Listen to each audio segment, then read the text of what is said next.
Hello दोस्तों। आपको पता होगा कि अगर आप कोई भी प्रॉब्लम सॉल्व करते हो, जनरल प्रॉब्लम, तो आपको वो हमेशा याद रहता है। ये एक नेचुरल ह्यूमन टेंडेंसी है। जैसे कि अगर आप अपने कार का पंक्चर टायर को पहली बार ठीक करते हो तो आपको वो हमेशा जिंदगी भर याद रहता है कि एक पंक्चर टायर ठीक कैसे करना है। अगली बार अगर आप कोई पंक्चर टायर ठीक करते हो तो आपको किसी का हेल्प का जरूरत नहीं है, या फिर आपको किसी का भी नीड नहीं है, आप अकेले ही उस पंक्चर टायर को ठीक कर सकते हो, राइट। ऐसे ही कुछ कॉन्सेप्ट है डायनेमिक प्रोग्रामिंग का। अगर आप कोई भी प्रॉब्लम लेते हो और उसको आप जब सॉल्व करते हो तो उसके जो सॉल्यूशंस होंगे वो हमेशा स्टोर किए जाते हैं, ताकि बाद में अगर फ्यूचर में मुझे वो सेम प्रॉब्लम आए तो मुझे वो सेम प्रॉब्लम को फिर से सॉल्व करना ना पड़े, क्योंकि मेरे पास तो सॉल्यूशन पहले से स्टोर है, राइट। तो यही कॉन्सेप्ट होता है डायनेमिक प्रोग्रामिंग का। तो चलिए देखते हैं कि आखिर ये डायनेमिक प्रोग्रामिंग क्या होता है, इसको थोड़ा डीपली अंडरस्टैंड करते हैं।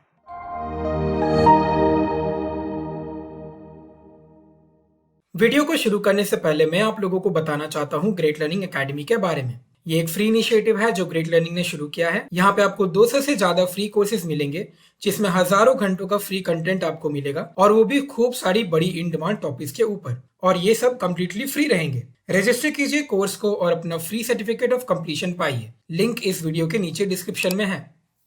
अगर दोस्तों आप लोगों ने हमारे चैनल को सब्सक्राइब नहीं किया है तो प्लीज सब्सक्राइब करें और बेल आइकन को जरूर दबाएं। इससे आप कभी भी हमारे वीडियोस या कोई नए अपडेट्स को मिस नहीं करेंगे। और अगर आप लोगों को ये वीडियो पसंद आया तो हमें थोड़ा प्यार दिखाएं और इस वीडियो को प्लीज लाइक और शेयर करें। इससे हम लोग बाकी सबके साथ भी ये नॉलेज शेयर कर पाएंगे। और आखिरी चीज, अगर आप लोगों के पास कोई क्वेश्चन या कोई सजेशंस हैं तो उसको नीचे कमेंट सेक्शन पे लिखें और हम लोग उन पे जरूर रिस्पॉन्ड करेंगे। तो मैंने यहाँ पे कुछ पॉइंटर्स लिखे हुए हैं, इसको रीड करते हैं और समझते हैं बहुत ही डीपली कि डायनेमिक प्रोग्रामिंग का कॉन्सेप्ट क्या है। If you have solved a problem within the given input, then save the result for future reference so as to avoid solving the same problem again. मतलब कि आप कोई भी प्रॉब्लम को अगर सॉल्व कर रहे हो तो आप उसको प्लीज उसका जो सॉल्यूशन है उसको स्टोर कर लीजिए, ताकि बाद में अगर वही सेम प्रॉब्लम आए तो आपको फिर से सॉल्व करने का जरूरत ना पड़े।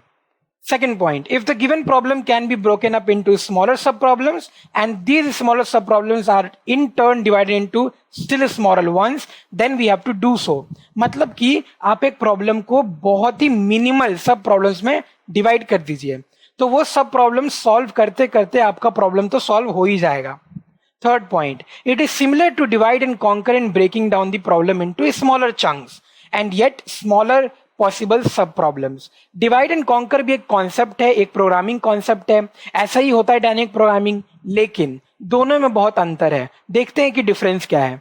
बट दीज सब problems are not solved independently, rather results of these smaller subproblems are remembered and used for similar और overlapping subproblems।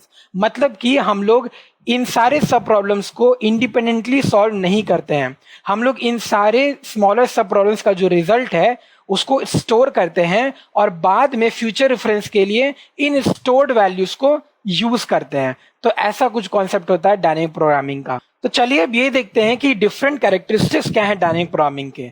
सबसे पहला जो कैरेक्टरिस्टिक है वो है ओवरलैपिंग सब प्रॉब्लम्स। आपको नाम से ही समझ में आ रहा होगा कि इसका मतलब क्या है।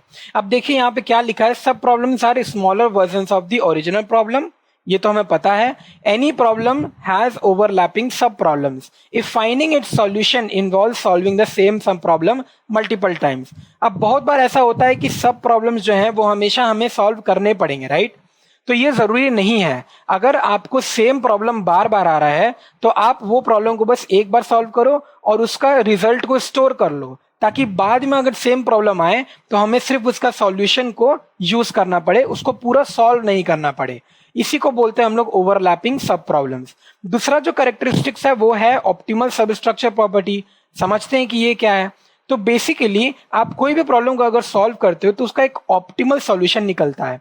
तो अगर हम लोग बिगर प्रॉब्लम का ऑप्टिमल सॉल्यूशन निकालेंगे तो वो उतना इफेक्टिव नहीं होगा, लेकिन अगर हम लोग सब प्रॉब्लम्स के ऑप्टिमल सॉल्यूशन निकाल के उसको अगर ऐड कर देंगे तो वो बहुत ज्यादा इफेक्टिव होगा। तो वही चीज यहाँ पे लिखा है, any problem has optimal substructure property if its overall optimal solution can be constructed from the optimal solution of its sub problems, that will be more effective, right?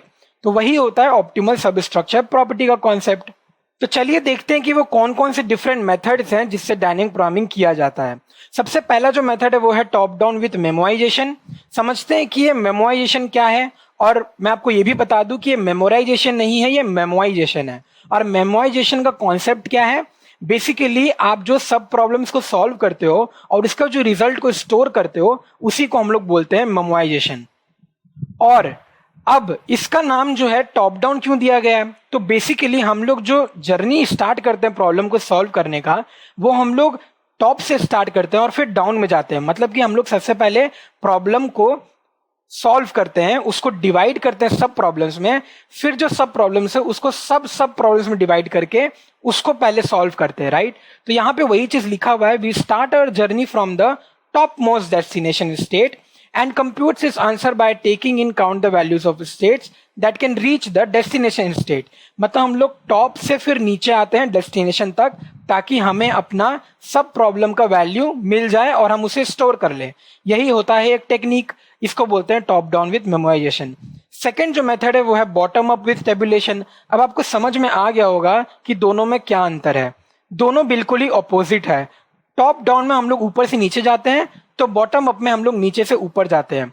मतलब कि हम लोग पहले सब प्रॉब्लम्स को सॉल्व करते हैं, उसके बाद हम लोग ऊपर वाले प्रॉब्लम पे जाते हैं। अब आप देखिए यहाँ पे सेम चीज लिखा है, tabulation is the opposite of the top down approach and avoids recursion. In this approach we solve the problem bottom up, that is by solving the all the related sub problems first. सबसे पहले हम लोग सब problem solve करते हैं, उसके बाद ऊपर की तरफ जाते हैं। As the name itself suggests, starting from the bottom and accumulating answers to the top। तो ये था कुछ कॉन्सेप्ट डायनेमिक प्रोग्रामिंग का।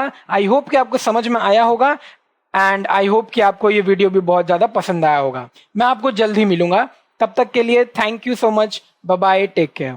मैं आप लोगों को बताना चाहता हूँ ग्रेट लर्निंग एकेडमी के बारे में। ये एक फ्री इनिशिएटिव है जो ग्रेट लर्निंग ने शुरू किया है। यहाँ पे आपको 200 से ज्यादा फ्री कोर्सेज मिलेंगे, जिसमें हजारों घंटों का फ्री कंटेंट आपको मिलेगा, और वो भी खूब सारी बड़ी इन डिमांड टॉपिक्स के ऊपर। और ये सब कंप्लीटली फ्री रहेंगे। रजिस्टर कीजिए कोर्स को और अपना फ्री सर्टिफिकेट ऑफ कंप्लीशन पाइए। लिंक इस वीडियो के नीचे डिस्क्रिप्शन में है।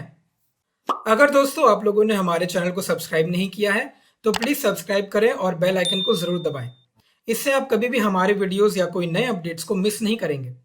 और अगर आप लोगों को ये वीडियो पसंद आया तो हमें थोड़ा प्यार दिखाएं और इस वीडियो को प्लीज लाइक और शेयर करें। इससे हम लोग बाकी सबके साथ भी ये नॉलेज शेयर कर पाएंगे। और आखिरी चीज, अगर आप लोगों के पास कोई क्वेश्चन या कोई सजेशंस हैं तो उसको नीचे कमेंट सेक्शन पे लिखें और हम लोग उन पे जरूर रिस्पॉन्ड करेंगे।